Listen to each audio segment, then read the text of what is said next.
And would you like to identify yourself, please? Yes. Good morning. My name is Daniela Berdeja from Latin American Network for Economic and Social Justice, LATINDADD. And, well, thank you for taking my question. My concern is in the middle of this multiple simultaneous and worsening crisis that are pushing low and middle income countries into high risk of debt distress.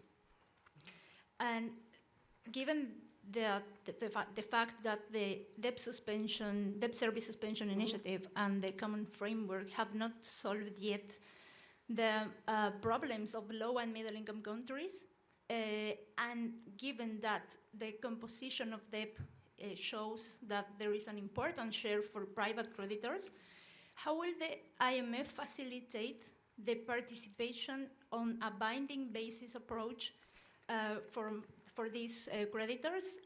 And will the IMF support a new SDR's issuance to avoid this concerning increase in debt? Daniela, on the question of debt, we have created, not we, the G20 has created a framework to deal with debt when it is not sustainable. It has been slow to become operational, but now we do have the case of Zambia.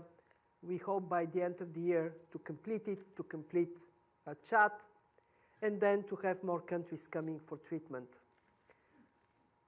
What we are advocating for is more predictability on debt resolution, clarity of timeline. So when it starts, what happens next, and by when it should be done. And we also argue that middle-income countries in debt distress should also benefit from a debt treatment as it is in the common framework. What does it mean? Bring all creditors at the table. Bilateral creditors as well as private sector. Use the IMF, and for low-income countries it is IMF, World Bank, debt sustainability analysis as the foundation for debt restructuring, and then have a resolution in a timely manner.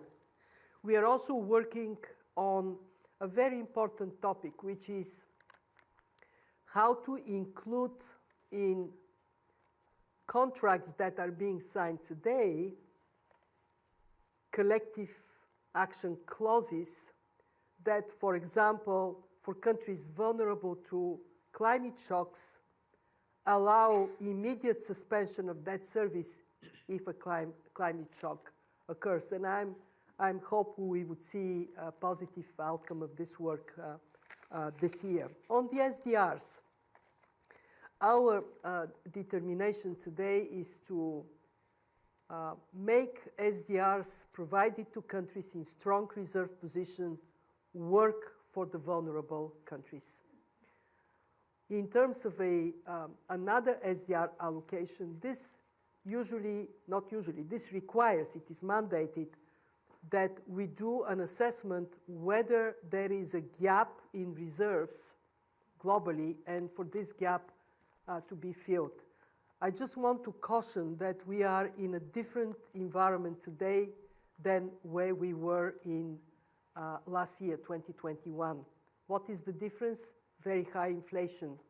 When you have very high inflation, the issue of liquidity has to be taken seriously.